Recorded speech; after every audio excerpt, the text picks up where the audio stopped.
Good evening, everybody. Welcome. Thanks for tuning in. Welcome to the start of the final series of the 2025 Curling Australia Mixed Doubles Championship. Coming to you live from Maniatoto Adventure Park curling facility in Otago, South Island, New Zealand. My name's Bruce Freshwater. I'll get you started. We might hopefully get some more people to put a headset on and talk you through the action. We're on Facebook and YouTube. We'll probably monitor the comments more on the YouTube channel, so do let us know that you're tuning in. Say hi. We'll do some shout outs, ask any questions. We've actually got two competitive games on the ice tonight. So of course our feature game is the final, or the start of a potential 3-game final series. It's a best of 3. We've got our top 2 seeds have made it through to the final. They've come through pools. So we've got Dean Hewitt and Charlie Gill, the number 1 seeds. Their reputation precedes. And then we've got Matt Panoussi and Jen Westhagen, number 2 seeds. They're going to fight it out for the gold medal first spot. So that's on sheet C. And a couple of sheets over, so we can't really show you any visual action of that. We've actually got the last bit of business that is yet to be resolved, because we actually know who 3rd and 4th place are already. So 3rd place has gone to Team Milliken, 4th place has gone to Team Johns. So we've got some family teams. But we don't actually know of the 6 teams that made it to the playoffs. We don't know who 5th and 6th are yet. So those 2 teams are playing off on sheet A to see who will be 5th in the final standings, who will be 6th. So we've got Team Francie Robbins and Team Gallagher Gagnon over there. So we'll give you some score updates from sheet A as they come through. And I am going to be joined this evening by, at least remember, by Andy Collins. Hi, Andy. Hello, Bruce. It's great to be here. I'm hearing a lot of audio coming through there, though. So we'll keep you company and get started. And of course, we've got Brad Scott as always doing the editing and the magic that is managing the video feed and the scoreboard and all the stuff he does.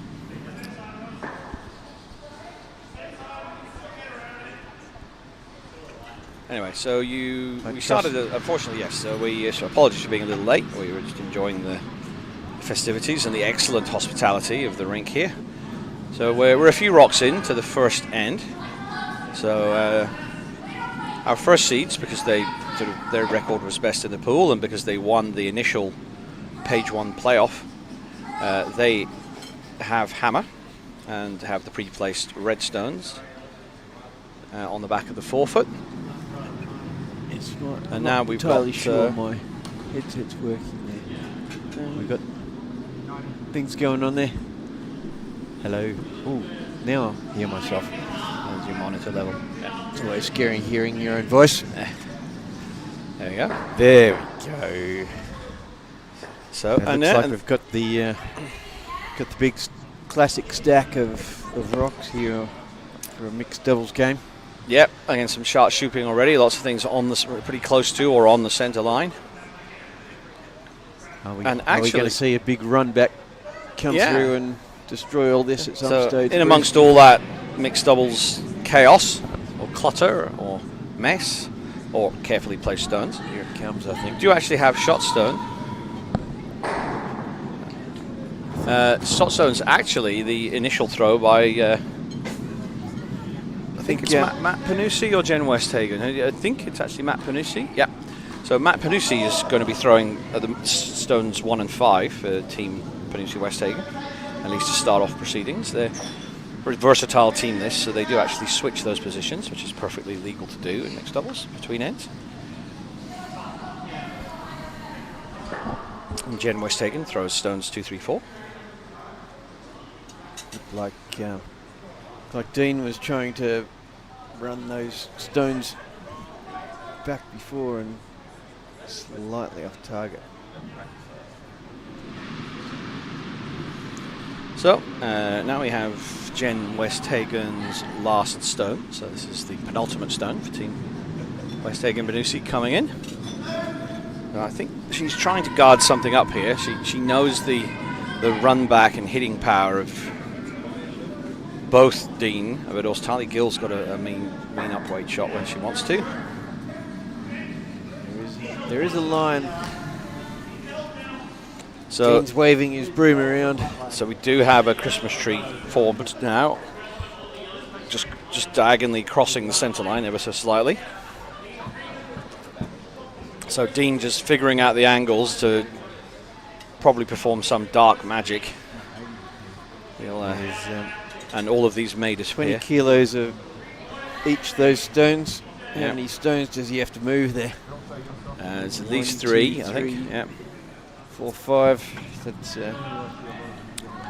so now you have 100 kilos of granite. Dean will need to move somewhere. Sacrifice something to the spirit of Sir Isaac Newton and get some of those Newton's laws working in his favour. But some of the forces need to be distributed. So Dean Hewitt coming in with big weight. Up you see the athleticism there to throw that big weight. Well, he's managed to get rid of 2 of the guards, but he didn't get anything in the house moving. So they do have 1 rock each. Yeah, we come into the last 2 stones.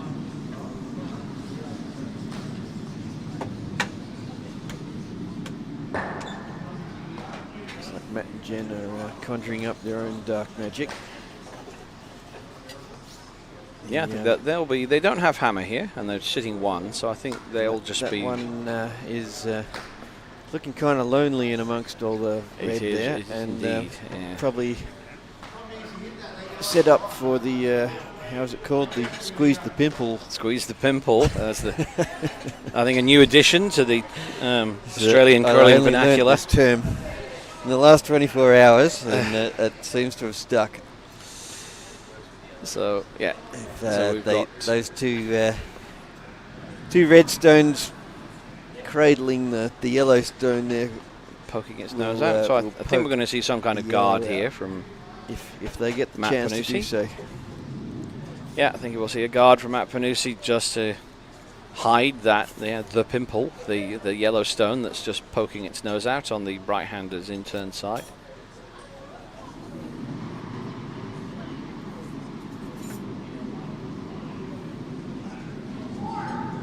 Panoussi's caressed that down the ice.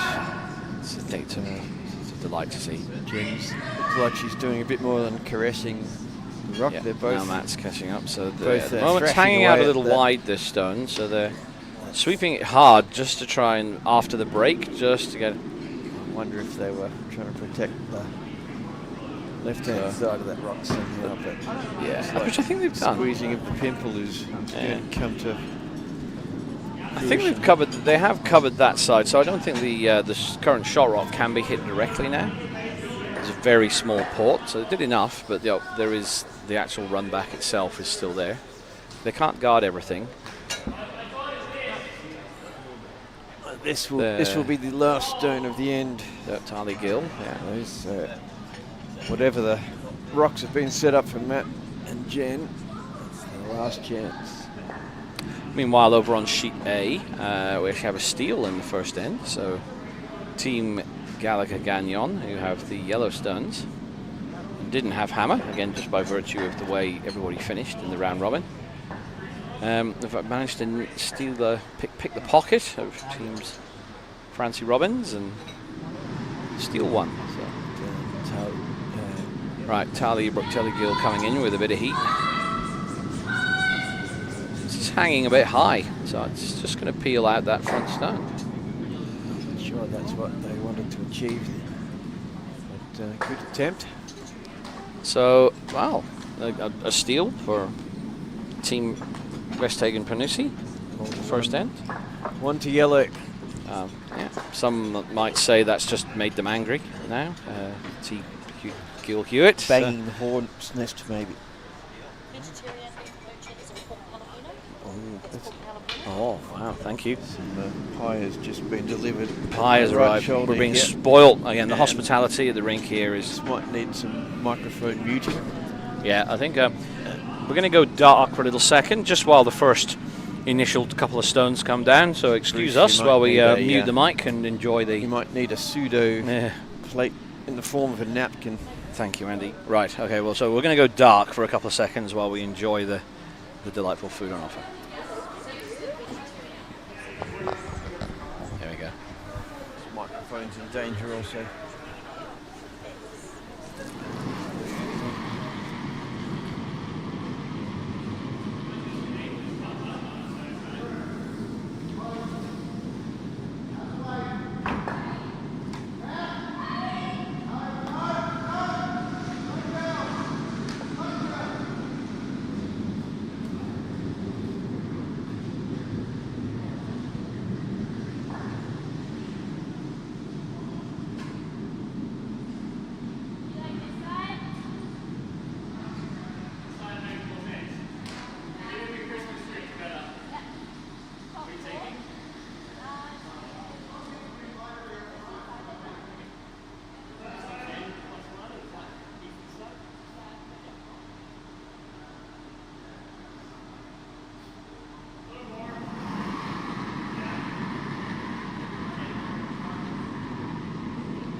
Well, I'll finish my bit of pie.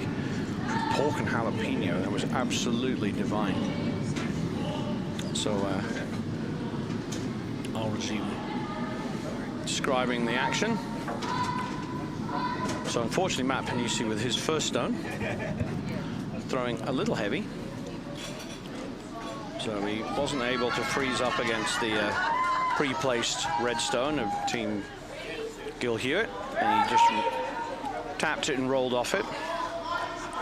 He rolled to the back 8 foot, but he did tap the pre-placed stone slightly off the center line and slightly further back, so he did a bit more room to work. Charlie Gill. I'll welcome back Andy now that he's finished his. That pie was quite hard to contain to the eating area, actually. It was very crumbly pastry, so. Well, we needed Janet's 2 dogs to appear at some point. Flaky pastry. Yeah, we need Janet's dogs, Winnie and Kai, to appear. I'm sure they'll vacuum those crumbs up later on. So Charlie Gill then drew to the top of the 4 foot. So currently Gill Hewitt sitting 2. Jen Westhagen delivering now.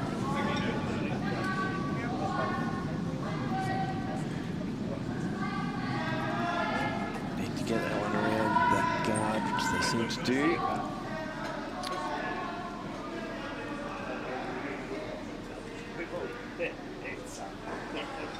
Okay, yeah, Matt Panoussi had a couple of options there. He chose to let that stone from Jen Westhagen be, so that it finished in the top of the house. He perhaps had the option of sweeping it by that one and freezing on the stone at the back of the 4, but I think he realized that would probably close the scoring area down too much. So they probably wanted to land that one on the nose of the top red there for a future run back.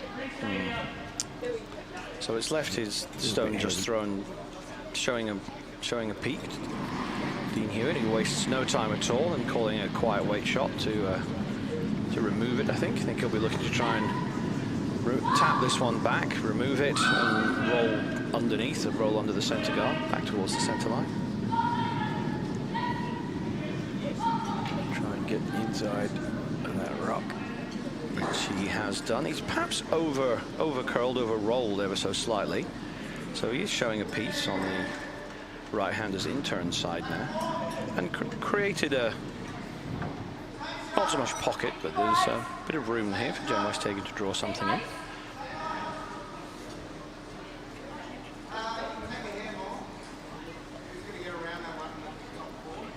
Need to insert a pimple. Insert a pimple. Between those 2 red rocks.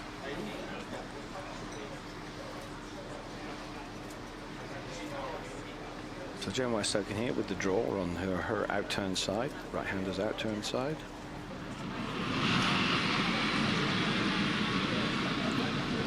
We want to bury it in behind there so there's no piece of it poking out to be hit.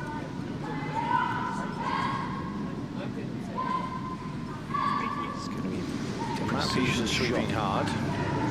Looks like this is going to come up a little short, unfortunately, for them. Yeah, it's just going to bite the top 12.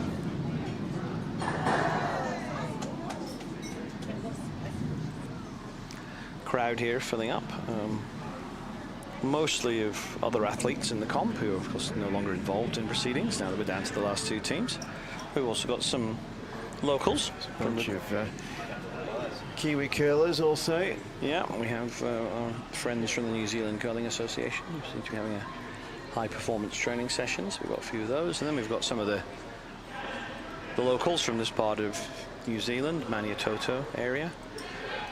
Naseby Ranfurly dropped in to come and watch the curling tonight. So there's a good crowd, and the pies have been eaten and the beer is being drunk now, so there's a good atmosphere in the lounge here. They seem to have been trying to squeeze some of their training sessions in between the herd of Aussies descended upon their small town. Yeah. And their home curling rink.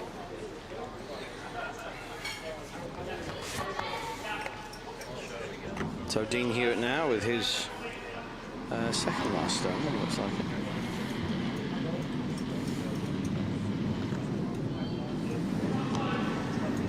So he's now switching drawing to his in-turn side, right-hander's in-turn. I think he's looking to jiggle things, slightly heavy draw. Might want to occupy that vacant button spot. I think he's just trying to jiggle things around, sort of tap some red rocks up. Tappy shut. Close that scoring area down, make it even smaller. So squeezed that pimple area a little bit there, but can be attainable, perhaps. To quote the epic curling movie, Men with Brooms, that scoring area really is about the size of a toilet right now. So getting smaller all the time.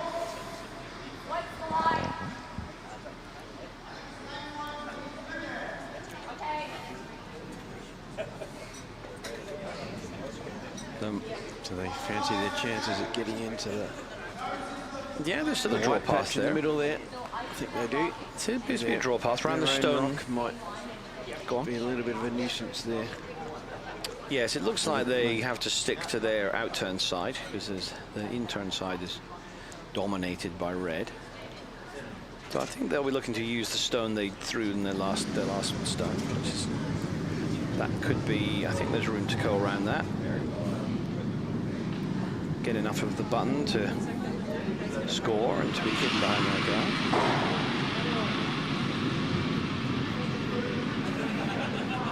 So yes, draw coming in on the out-turn side, right-handed out-turn side.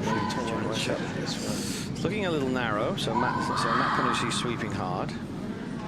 Oh, that's a good sweep. It's now straightening up, so I think they're going to get it by. Oh, sweeping error from Westhagen. That rock really did move late, very late curl there, because Matt backed off it, and then it actually rubbed off the guard. So just a slight sweeping error. There's a bit of frustration being shown by Team Westhagen Panoussi there, but there's the rub. There's as is curling. So again, the level at which this Gill Hewitt team perform know that when they're presented with an opportunity to score big, they will look to do so. So they're even looking at seeing if there's a way they can remove the yellow stone in the 8-foot so that they can sit 4, possibly 5. They could probably afford to tap that back red a little bit sideways. Yeah.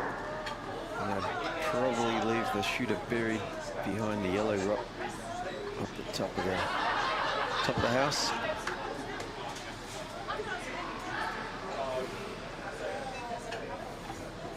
So although the serious action is on sheet C, with the important business, the competition, but it's actually the other game on sheet A which appears to have drawn the crowd. Most of the peanut gallery are watching that one, having some fun on a Saturday night, because it's still great curling, but it's the standard of curling is perhaps a bit more relatable to the everyday club curler. So I think that's they're fighting it out for their fourth place, fifth spot. I think it's the fifth playoff for this one.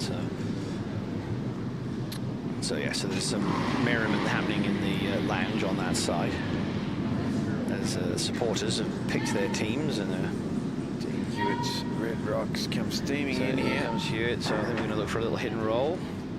One just hung wide, so he's certainly done the main job, which was to remove that yellow stone, but he's rolled out. I think he would have been looking to have rolled the other way and left his shooter under a bit of cover and counting as a fifth stone. So didn't quite make that, but did the main job. Possibly left them with a more commanding position for a solid 4. Yeah. Unless Matt can get a piece of that red and hopefully buried. Yeah. So Team Gill Hewitt currently still sitting 4. Pretty much everything under cover because there's staggers all over the place. But there's still definitely room for Matt Panoussi to draw something in here. It would be probably frozen and covered by a centre guard. So if he can make a draw here, it would be hard to remove. So the steal would be on. There's still a fair chance of them getting shot stone on this shot here. The path's there. It's a bit do or die. I think if they don't get shot stone, then they could be on for giving up a really big end. But if they can, then they might pick the pocket. It's quite narrow. It is looking a bit narrow. Though this side of the sheet has shown to be a little straight.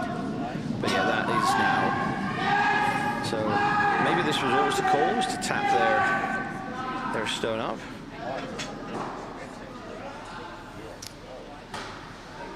Which it has done so, but I think it's only tapped it up to 3rd shot position. Looks like it won't be with us for very much longer. Which means there's Dean now and Turley have anything to do with it. Yeah, there's now a nose hit for 5 for Team Gill Hewitt, which would give them a big lead early in the game.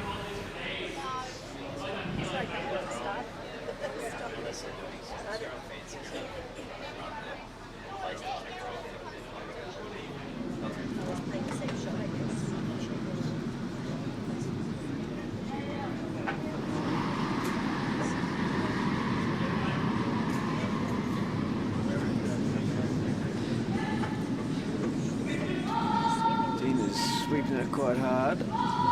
Yeah, he seems quite happy now.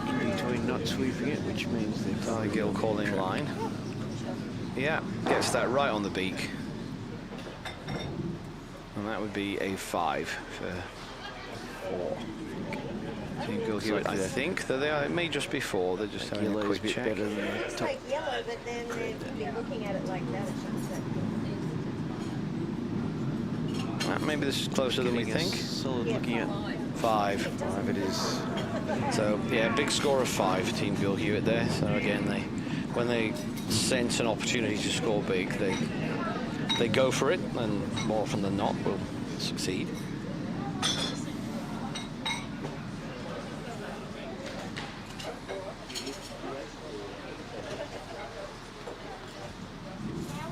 Meanwhile, on sheet A, it's steals are the story there on sheet A. So having stolen 1 in the first end, Team Gallagher Gagnon have stolen 3 in the second to take a fairly commanding lead of their own of 4-0 as they start their 3rd end. So we'll keep you posted on that score as it's going. But we're 5-1 at the moment here on sheet C. Team Gill Hewitt leading.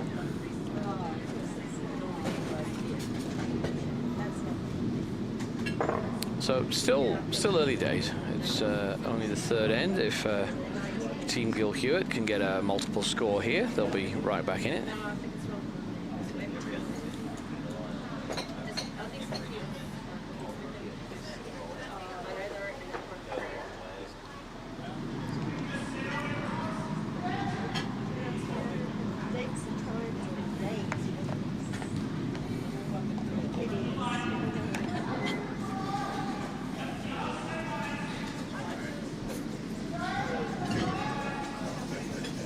Sweeping that one quite hard. Looks like it passed the guard. Dean Hewitt's one of the definitely up there in the list of world's powerful sweepers. I can't believe how far Hewitt and Tally Gill jumped in and dragged that stone. Got that nicely locked on the place close to. Amazing sweep. When you're at ice level playing against them or on an adjacent sheet, when Dean jumps in like that and really goes for it, it's like there's an invisible piece of silk connected to the broom that sort of drags the stone along. You can actually see the effect that that sweep's having on the stone. Bends the air around the rock. Yes, or affects the gravitational field of the mass of planet Earth in front of it to drag it forward. I don't know. I'm sure there's a scientific explanation, but it looks like dark magic to me. Lock one on top. Unfortunately, just a little heavy from Matt Panoussi there, and just rubs off again. Slides. It does slide to the back 12, but that isn't what he was looking for. So. Still sits in the scoring area. Yeah. So I think your team, you brought back a term for one of those, didn't you? The flob. Frustrating little out and about biter, I believe. Is that right? Somewhere in the ballpark of that. There's a less polite variant as well, but it's the family show. So there is a biter, which may come into play later. It's unusual for biters in the 12-foot to come into play in mixed doubles because there is so much play concentrated around the button and the pin, but you never know. Possibly gone a little bit further than they wanted as well. Yeah, that just came a rock deep. That sitting right on the nose on the other red. Yeah, that's a little bit of a pocket. Yeah. For Matt Jen to occupy. It'll be just in front of the tee line. Yeah, there's definitely room to nestle one in there and count shots, and which would be difficult to remove with those two red stones acting as backing. And then the double backing of the red and the yellow on the centre line.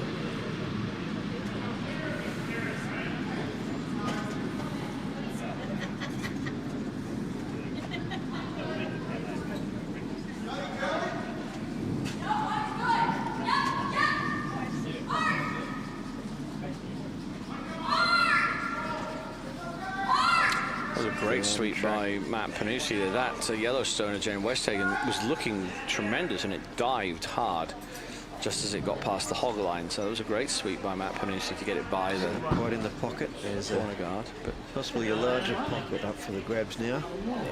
Yeah, just coming up a little shy and over curling, unfortunately. Still in a dangerous spot for Team Westhagen Panoussi, so they'll Team Gill Hewitt will look to neutralize that stone somehow. I think they're just looking at either getting something in the pocket themselves, as Andy said, or corner freezing that yellow on the inside, just to sort of set up a nice angle to, in the future, potentially propel that yellow stone away from the scoring area. So, Dean Hewitt's response stone coming in now.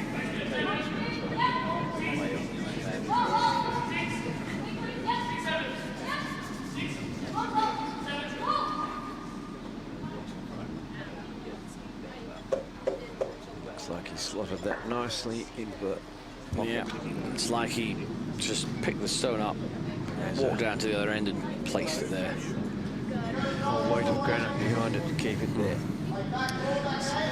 Maybe they want to pop some of that backing off. So make it available. Yeah. So back later on.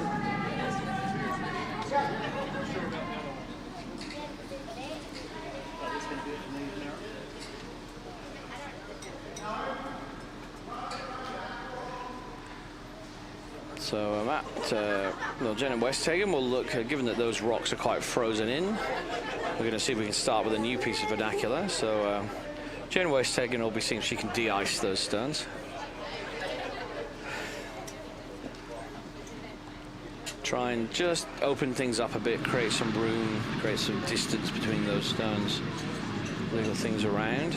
So she's coming in with a draw weight, but I think she'll be hoping it's slightly heavy, just to sort of jiggle things around and a little bit of room needs to come in. So this is again, there's that late curl, which we love to see. Yeah, did exactly that. That's a great stone from Jen Westhagen in the circumstances. Just heavy draw. Enough to tap the first red stone into the back ones, just create a bit of separation between those red stones. But it looks like it's red still sitting the 2. Yellow have hammer, of course, so we'll have that last opportunity to deal with the situation. Looks like they could have created a little bit of a pocket, but Dean and Tully could nudge and maybe add another stone into the clutch around the button.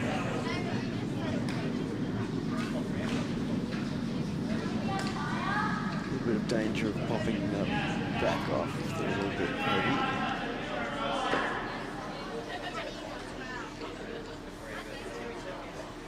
It looks like Dean Hewitt's going to his intern side here. Looking at the position of the broom, it's still going to be a draw. So he's looking to draw something into the cluster in the 4-foot, but he'll have a pinpoint in mind as to exactly where he wants this stone to finish. And he'll be all about setting up an angle. You'll have to wedge in between those 2 yellow stones. I think so. Maybe not. A little bit wide for that position.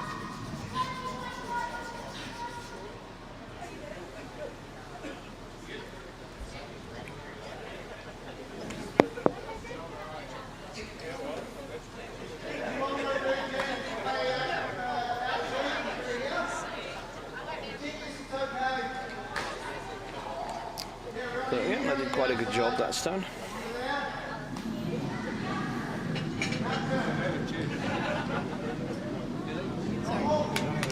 Yes, it did. I think I got it sorted now. Okay. So I think Jen Westhagen is going to be asked to run in. A slightly dangerous shot, this. Because they're running in a red stone onto the yellows that are in the top 4-foot. But those yellows aren't really helping Team Panoussi anymore,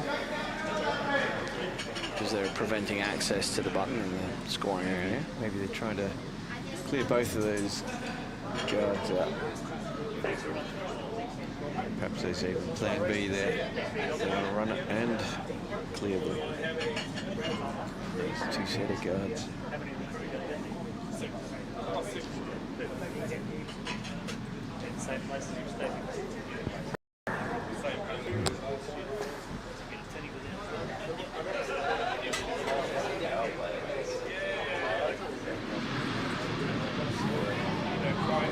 Yeah, so an upway shot from Genway. So this is over. It's going to in hard. I think it's only going to peel the stone on the centre line. But it achieves the double peel. So it gets rid of the 2 yellow guards, red guards, sorry. That was the outcome they're after. And importantly, that they've managed to roll off the centre line themselves with that shot. So there is a path directly into the scoring area now, which they'd like to take advantage of. Team Gill Hewitt may not let them. Meanwhile, over on sheet A, where we have our 5th, 6th playoff positional decider, Team Francie Robin.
again,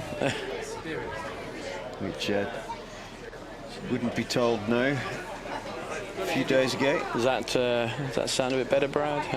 Yes. All right, so I think we're back. Had a few glitches with the audio part of the system now rather than the video, so I believe coming in hot. The two commentators' mics were guard back into that clutch.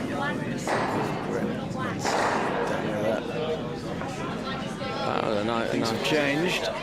They've still got Reds occupying in the center. Nice shot there from Matt Panoussi, at least to try and cut the deficit down. I don't think he could get shot rock. He may have got second stone here, so that's what they're looking at now.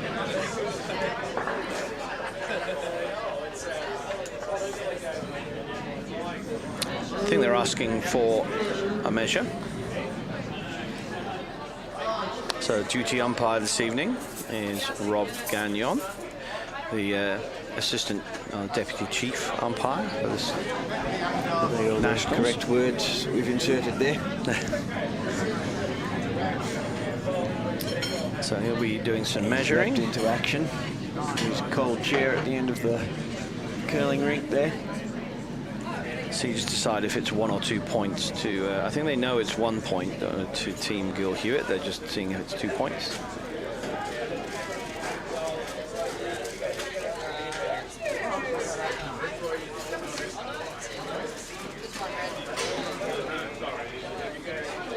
So yeah, it looks like there was just the one red. So that was good work there from Matt Panoussi with his stone to, or was it Jane Westhagen who threw it? Matt Panoussi, I think. Great work from him there, just to limit the damage, which could have been another very big end to Team Gill Hewitt. So they've kept it to just the one.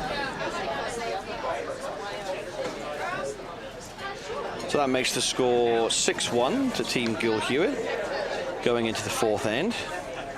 Team Westhagen Panoussi will take hammer into that fourth end as they come back towards the home end.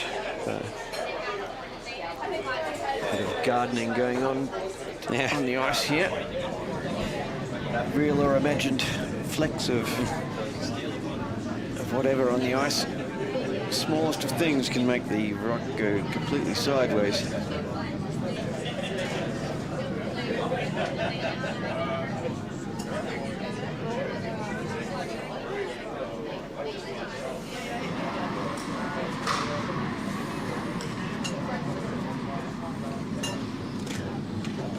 Tyler Gill's first stone coming in. She'll be looking to do the usual. So we need to come to that pre-placed yellow stone at the back of the forefoot. First couple of moves in mixed doubles curling are fairly formulaic if the shots are made. This opening draw to the pin or to the back button. That's pretty much perfect for Tyler Gill. One could argue that it's perhaps an inch or two off the centre line, but that would be nitpicking. I'd take that, be happy with well, that. Most of the people, myself included, I'd be overjoyed with that shot. If I could do that shot 7 or 8 times out of 10, I would be thrilled. I could probably do it 2 or 3 times out of 10, if I'm being honest with myself. Matt Panoussi coming in with his response to that stone, so he'll be looking to draw down on top of it. Once again, Jennifer Westhagen working this hard to make sure it gets around that centre guard. Which she does, that's a great sweep. We don't want to overcook it too much from there. That's a great shot from Matt Panoussi. A pretty good spot there. Nice spot. Set up a good angle there for Team Westhagen Panoussi. They've just jiggled things around slightly to push the pre-placed stone back a few inches. And then come to rest on the corner. So when we talk about angles, which are something that happens a lot in mixed doubles curling, we're simply saying that's a good angle for the yellow team, because should that yellow stone that's just been thrown be hit, it would likely propel the red stone that it's come to rest on out of the house, away from the scoring area, and would likely leave both of those yellow stones in place. So Dean Hewitt will try and neutralize that angle by trying to create another angle of his own. I think he's trying to get to the tap the nose or just a little, even maybe. slightly inside that yellow stone. He comes pretty much to nose, ever so fractionally on the outside, but that's good enough. So that takes away most of that advantageous angle. Although I think the way that's worked out, if the stone that's just been thrown, the red stone, was hit hard on the nose, it probably would be the red stone that disappears and leaves the pimple. So the pimple would be squeezed, to use that vernacular. Very good, Bruce. I'm learning. Leaving the two yellow stones in place. So probably going to end up with a red, yellow, red, yellow, red, yellow. Yeah. So Jen Westhagen will add to a very common looking mixed doubles setup forming here. We'll see a yellow stone added to that pile. I think Jen Westhagen would be looking to come to the inside, so slightly left of centre line as we're looking at it, to sit on the inside of that red stone to again set up an angle that would push that red stone out to the right as we look at it. So Matt Panoussi is quite hard on the sweep.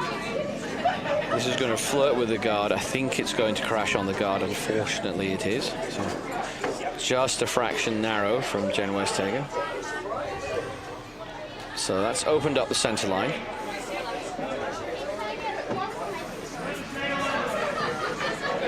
But Team Gill Hewitt, they're sitting very comfortably in the game. Obviously, they're 6 points to 1 up, coming into the fourth end. And they're currently sitting 1. No, Team Panoussi is sitting 1. But it's only 1 point, so Team Panoussi would be forced, as determined curling, to only take the 1 point. And Team Gill Hewitt would get hammer back. So I think they're fairly happy with the situation, so they're throwing the guard to try and keep this situation as it is for the rest of the end. Dean Hewitt coming up with that guard stone that finishes just short of the 12-foot. It's in a pretty good spot.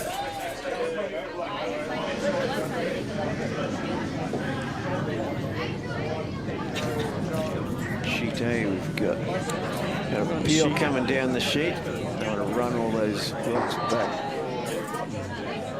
Clear some, which they've achieved the latter.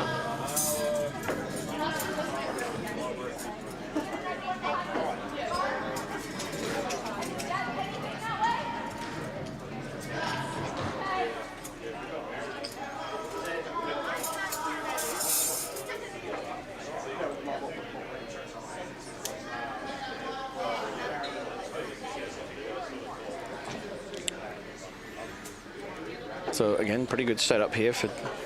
Again, even though it's actually Team Westhagen Panoussi that's sitting, pardon me, shot stone. That is a bit of a tongue twister. Sitting shot stone, sitting shot stone. As it's only the 1 point, it's hard at this moment in time to see how Team Westhagen Panoussi would get more than 1 point. And that is a state of affairs that Team Gill Hewitt will be very satisfied with.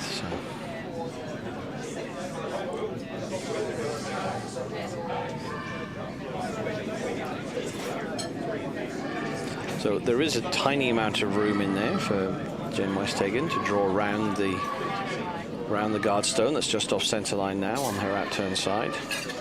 And unfortunately, just a fraction light, fraction narrow with that one, so it's rubbed off that guard.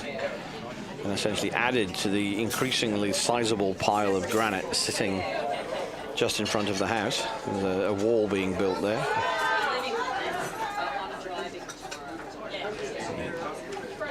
Which means they're probably left with options of trying to run these corner guards in. So yeah, we may see Team Gill Hewitt plough the road. It's like Gill Hewitt have opted to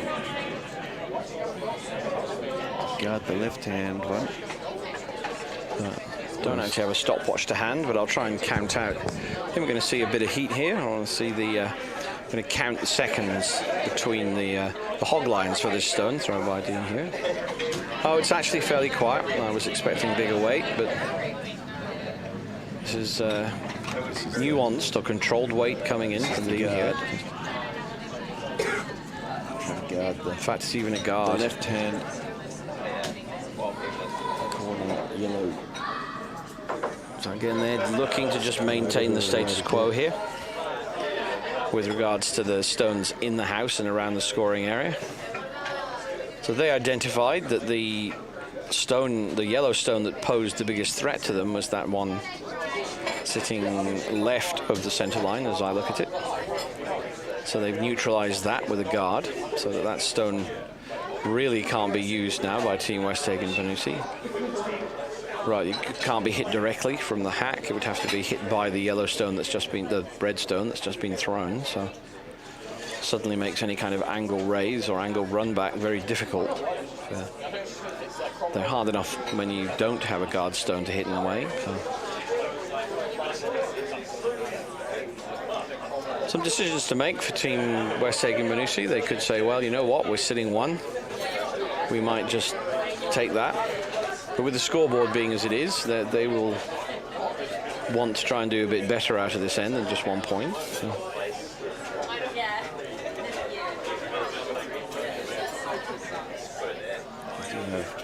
2 stones left to come. If they can open up the centre, they'll have the option on the last stone. Or is this actually hammer? This could be the final stone? No. Two, you're right, Andy. 2 stones coming in. Well, 2 stones left for... Oh, timeout being called by Team Westhagen Panoussi. I just want to take a bit of time to chat about the options. So they've got 90 seconds now to come into the house, look at things close up. They've got 2 choices here, Bruce. They try and clear the 2 centremost guards, or try and run the other corner guard in. That's probably going to screw at the pimple. Yep. The yellow stone on the button out. Yeah, it definitely looks that's right. A little bit, hopefully. And then what would they be left with on the second shot? Definitely looks like they're looking at a run back here. They've got a choice of 3 stones, so they're just sort of deciding. They can still run back the left-hand one, but they've got to do it with the opposition stone. So Westhagen Panoussi just having a look at the angle, those angles again, just to figure out which of these 3 or 4 guard stones out the front of the house would give them best bang for their buck in terms of clearing things out of the scoring area and making it a bit easier for them to get another stone in. And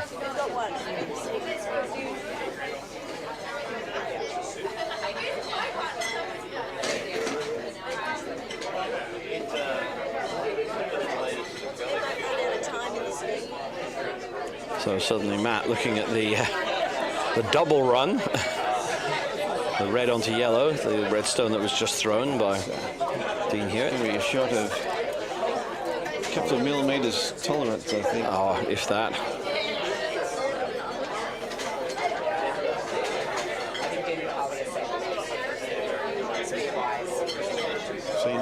Seen them make these shots this tournament. Let's see what they're going for here. So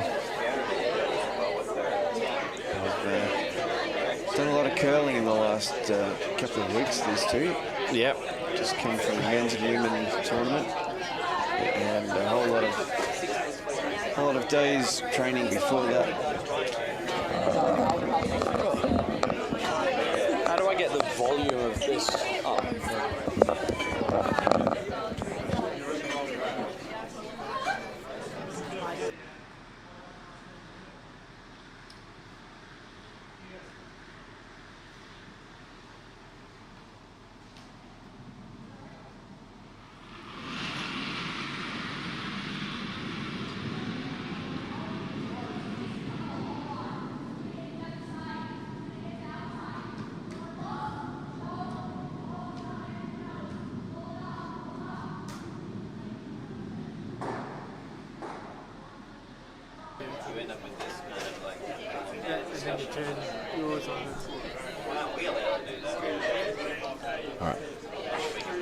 It's the return. Try that one. Should get your return. All right. I just can't get rid of it. Okay. Now I'm having a wonderful lesson. This is Brad's our expert in the equipment we're using. So as the crowd is actually starting to get pretty rowdy here. Saturday night in Naseby. I was actually struggling to hear myself through the headphones. It's a great state of affairs to be had as the noise in the lounge here increases. So thanks to Brad for helping me out with that. Better now. Thank you to our co-presenters. So apologies if you're picking up some of that background noise on our mics. We'll do our best, but it's a fair reflection to hear the ambient noise of the. Sharing the vibe of Toto Adventure Park.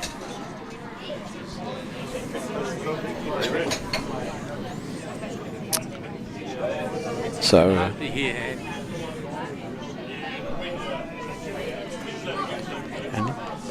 Like, Charlie's opted to put another guard into the pile of granite protecting the.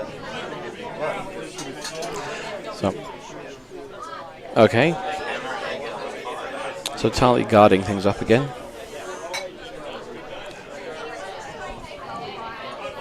So again, they're just taking away all the options here for Team Westhagen Panoussi to get a second point out of the end.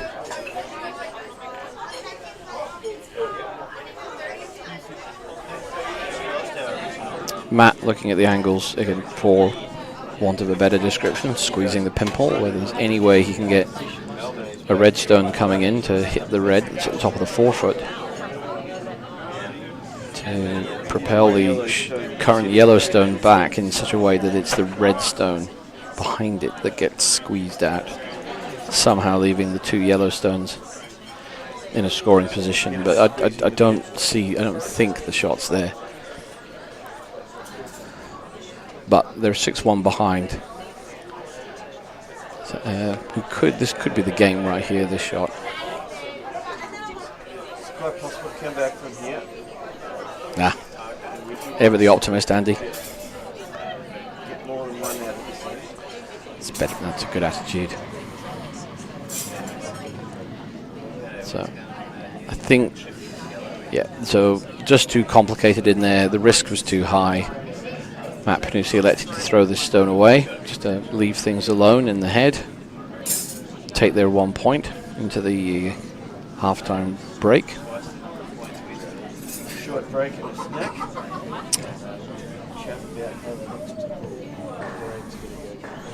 So that's 6 points to 2 to Team Gill Hewitt as we complete the fourth end here.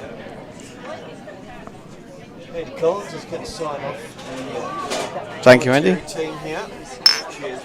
Thank you, Andy, and cheers. I'm going to mute my mic for a bit. Just let you know what's happening on sheet A. They're running a little ahead of this game, so they're now into their fifth end. I can't hear anything that Andy's saying. Oh, good. Good. Well, then that means you I can can hear everything.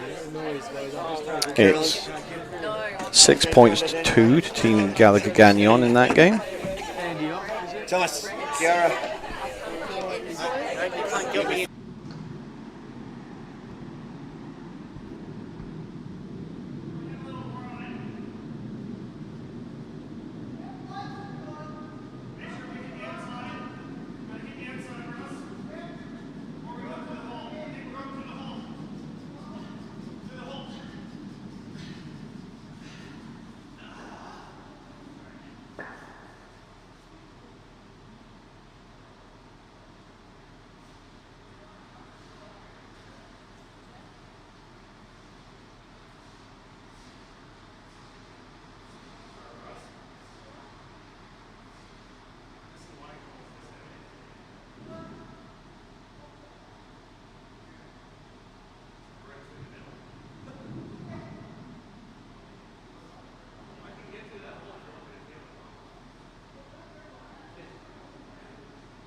And welcome back to the fifth end of Game 1 of the Mixed Doubles Australian Nationals Final Series. We've had a change in the commentary lineup. I am joined on the comfy curling commentary couch by Thomas Bentz. Welcome, Thomas. And I, of course, am Brad Patterson, back for another stint on the microphone. I want to check Thomas's audio there.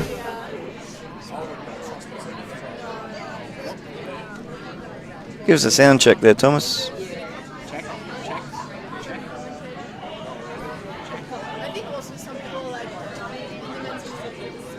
Maybe that's why you couldn't hear Andy before.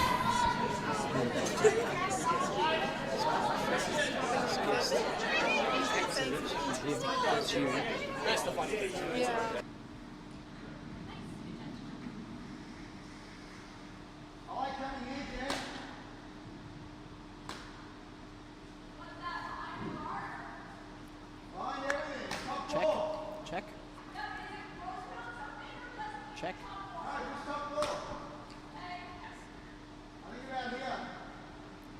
Is that working now? Did you hear that?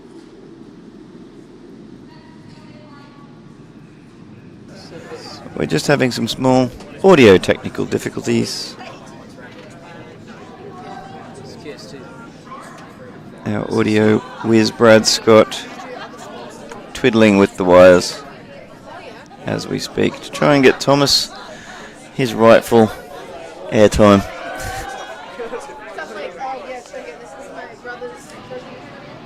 I can see Thomas might have some feed there, but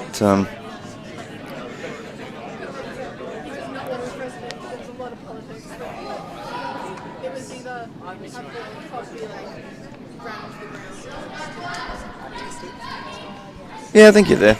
You're there.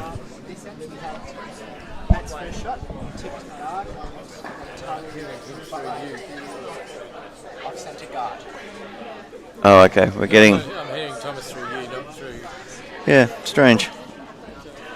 Let me just start that again. Well, you're going to have to listen to me for a while, I think, until we fix this this audio problem.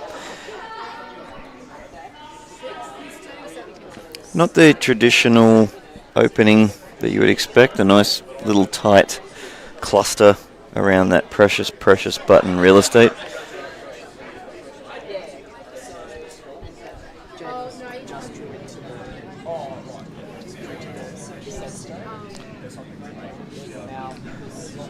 Yep, Dean will now try and hit and sit on that, that back yellow, I imagine. Amazing communication, amazing sort of judgment of weight. Maybe not exactly what he wanted there, Thomas. Although the result is pretty good, sitting 3.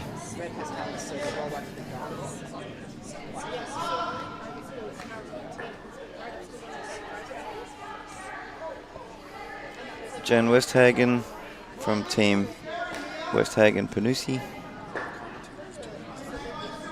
Commentators are doing well. One has no audio, so. Welcome back, Steve Johns. Working together well with my wife before. She was wonderful.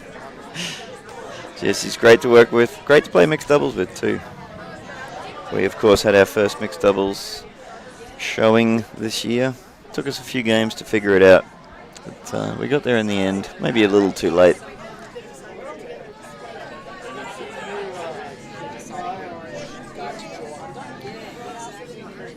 Yes.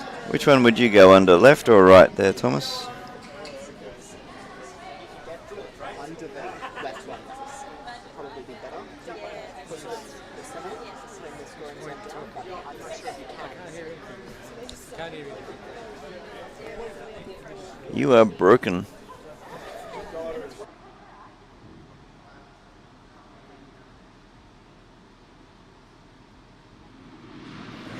Just continue to watch the action while we play with some audio settings. We'll be back in a couple of minutes.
Sorry.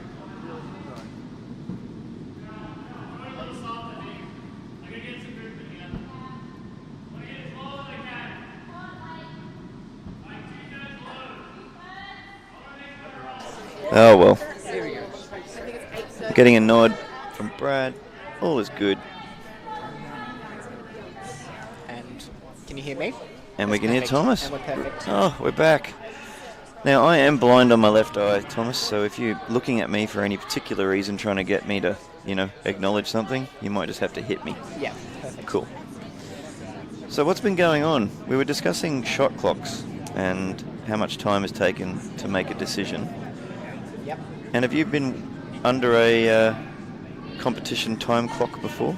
I have, yes. So in competition time clocks, the clock, your clock would start when the opposition team removes themselves from the house. Okay. And it will stop when you reach the tee line delivering. Okay, so coming up here, opposition has left the house. Yes, so your time would start, but that's not the clock we have here. Of course. We have end timing guides, which is 12 minutes per end for the first 4, and then 13 minutes per end for the last 4, to allow extra thinking time as the game progresses and gets a little more technical. Yep. So this, more for my own interest, the amount of time being taken to make decisions, I always find is it disappears on you. Oh yeah. Very quickly. So already that's a 30-second Yeah. thinking time. Matt and Jen here deciding whether or not to hit and roll under, sit second shot. They definitely need something in there because At the moment, Dean and Talia sitting first to fifth shot. So, yeah, I mean, you want to get something in there, but you also don't want it to be easily removed. I think hitting and rolling and sitting under the guard, there's the call. So let's hope they can deliver it with precision, because we know that Dean and Tali can definitely pick a rock out and leave you, unfortunately, devoid of rocks.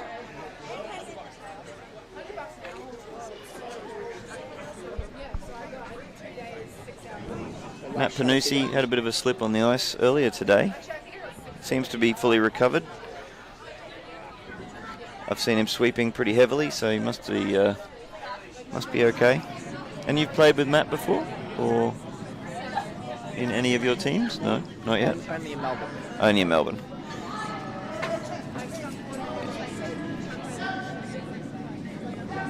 Okay.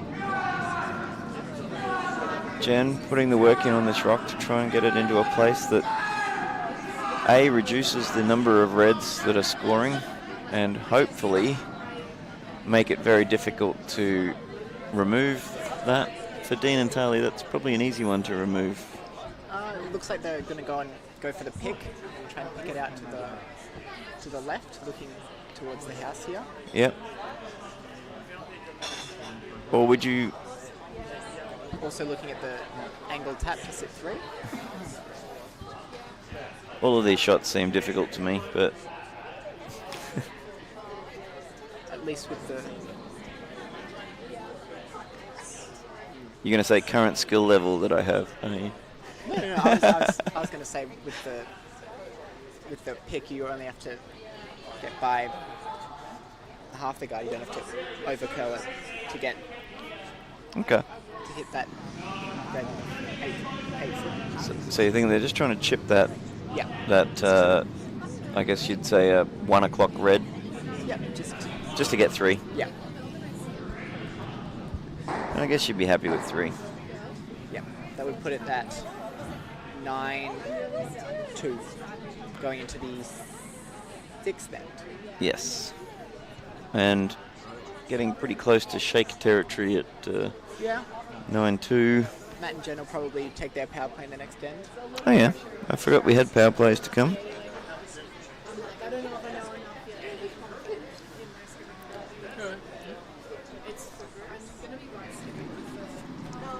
Is it?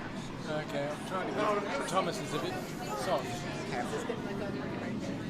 Tali delivering the stone here. Looking to just come around that guard and tap. It's looking quite wide. Third shot position. Dean trying to move that stone. Just not getting what they wanted. Not a terrible result for Panoussi and Westhagen.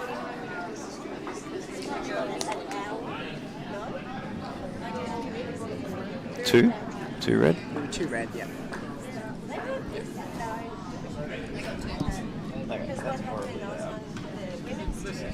This is your return. No, it's not. That's my return. Well, Thomas, okay, then. Yeah, that's better. My gain's also clipping.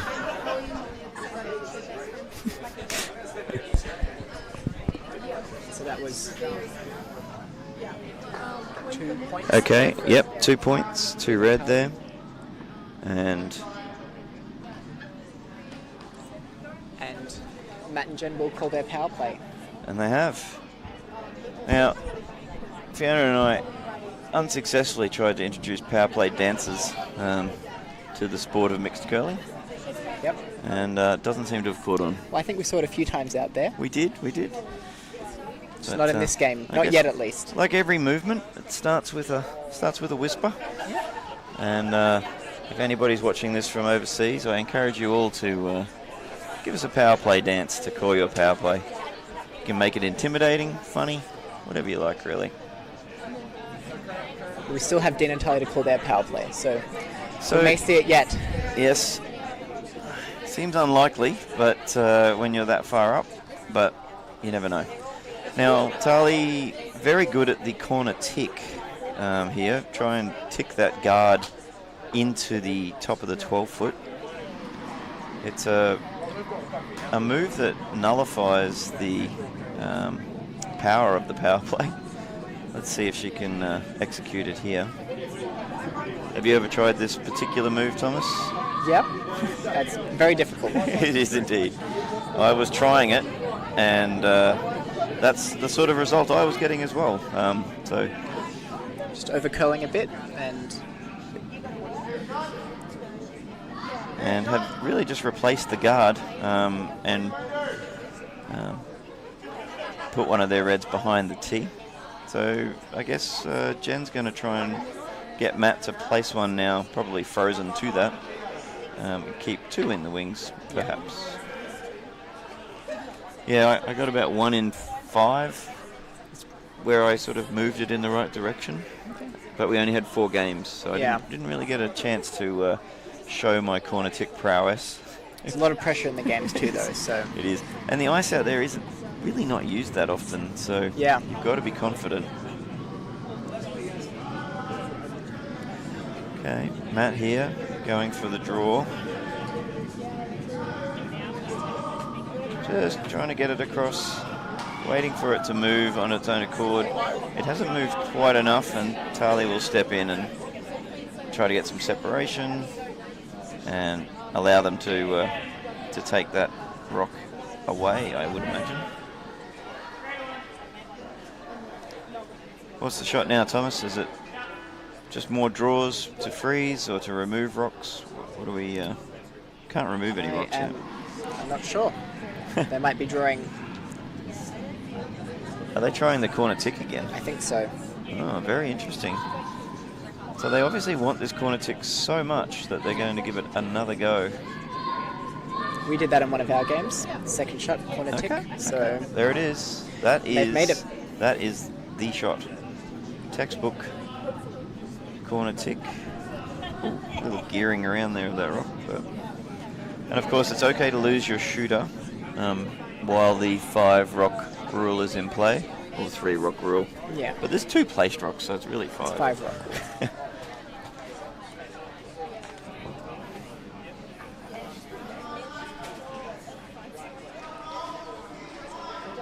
Dean and Tully will be looking to limit Matt and Jen's score as much as possible here. Generally, when you go for the tick, you're saying to the other team that it's okay for them to get 2. Yeah. And yeah, going for doubles to try and cut them down as much as possible. I've certainly seen power plays go very, very wrong and moderately successful. I've never really seen super successful power plays in my short mixed doubles career. So let's see if Jen and Matt can prove me wrong. This looks like a straight takeout. It's probably... Looks like it's going to move it If a Matt lot. can keep it online, it may tick into the centre. If he's lucky, he'll get a bit of a roll across to his other yellow and guard it. Good sweep from Matt to hold that. And just out counting, the red is just out counting that yellow in the back there. Of course, rocks behind the tee line can only get worse, and rocks in front can only get better. So Generally behind the tee line, they act as catchers, and they'll... Yes, and I definitely need catches when I'm playing mixed doubles, that's for sure.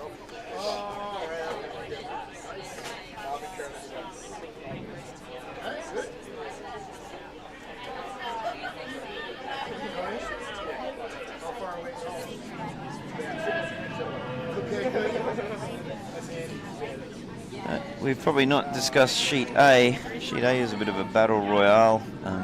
The fixture is all about just getting a ranking game.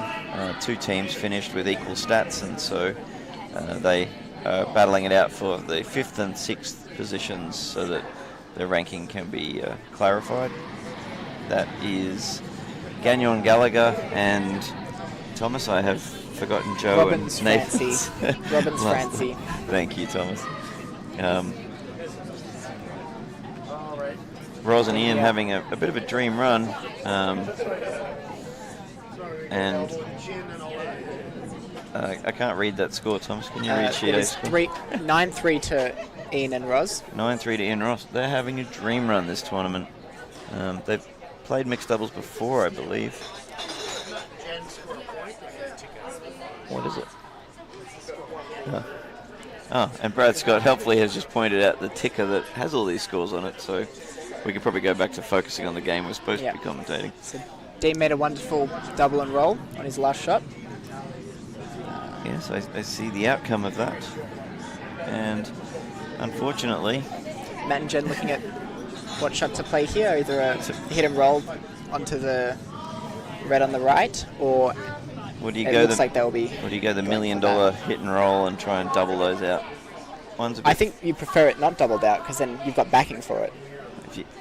you just got to freeze onto each one individually. It's a lot of tough freezes. I don't envy that position. Such a beautifully split house, though. It's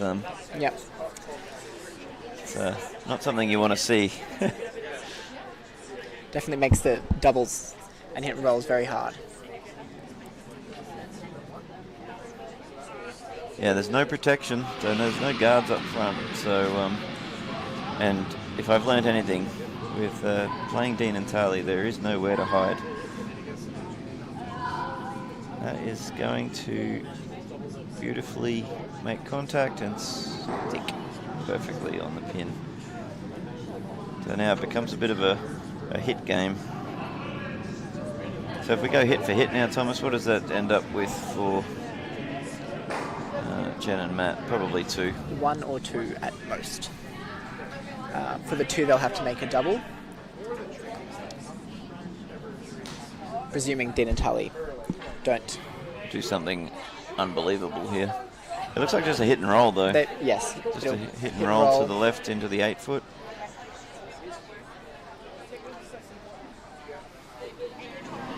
And they're rolling to the left to limit that double Opportunity on the or the hit and roll side. frozen. Yeah. It's got to move a long way. I feel like their rocks curl more than mine did, but every control I try to do. Oh, it's going the other way, Thomas. That is... I am shocked. I am a little bit surprised. Matt and Jen here will probably go for the hit and roll to the left. And double? Yeah, it'd be nice. You don't need to move the red a whole. Just got to get it out counting that yellow, right? Yes. So, yeah.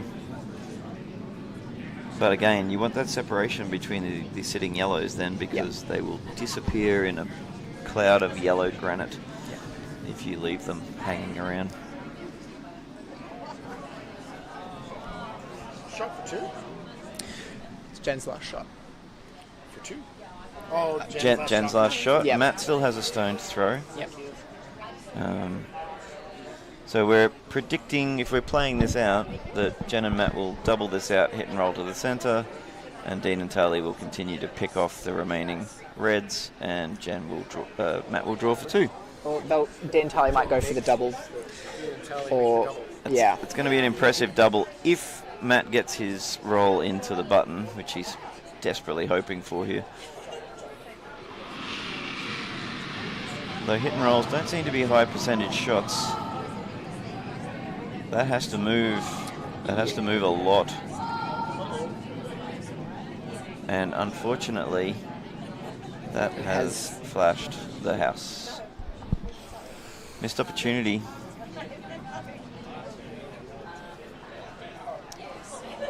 I am curious as to why they are not... Oh, they're already out counting that yellow. Yeah. So they're sitting first and second shot already. If they put another one in closer than that yellow, making it more difficult for them to score any points at all. So they're going to force Matt and Jen to draw to the button for a single point. Oh, there's the other option, which is the... No, back to the draw. That amount of ice, so I'm assuming they're just drawing into the... Oh, into the pin, really. probably top 4 foot. Front of the house, though? Yeah. Yep. Yeah, that is pin ice, or maybe a little bit more.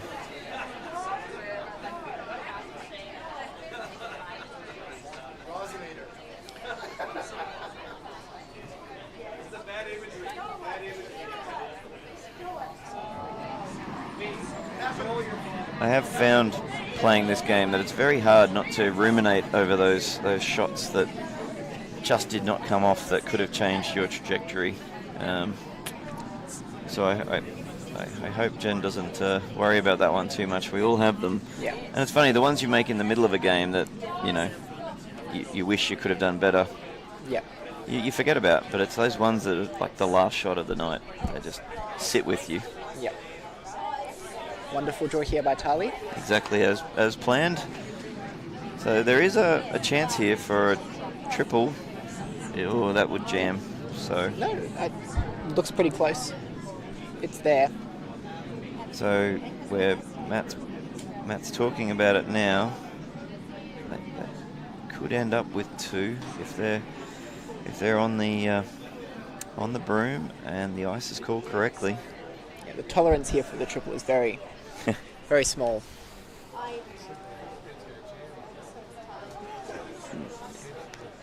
Yeah, the support crew, Brad Scott, has also agreed that there could be just a jam. We can't see all the angles from here. It does certainly look like it would jam on that placed stone, but Jen and Matt have played more games than you and me, so All of us combined, probably. all of us combined easily, I'd say. So yeah, we will leave the decision with them and let them teach us a thing or two. Had the privilege of travelling to Seattle with Jen and Matt earlier in the year. Met their parents, or met Jen's parents, and she gave us a quick tour of Seattle, and a wonderful place there on the west coast of the USA. Went to the Granite Curling Club, bought a pair of shoes. That's where I bought my shoes. Oh, hey puppy. 4-legged friend visiting. And here it comes. So let's see. A little bit to move. Jen's not doing anything with it, so Matt must be pretty happy. It has, unfortunately, did not catch enough of that stone. And another power play is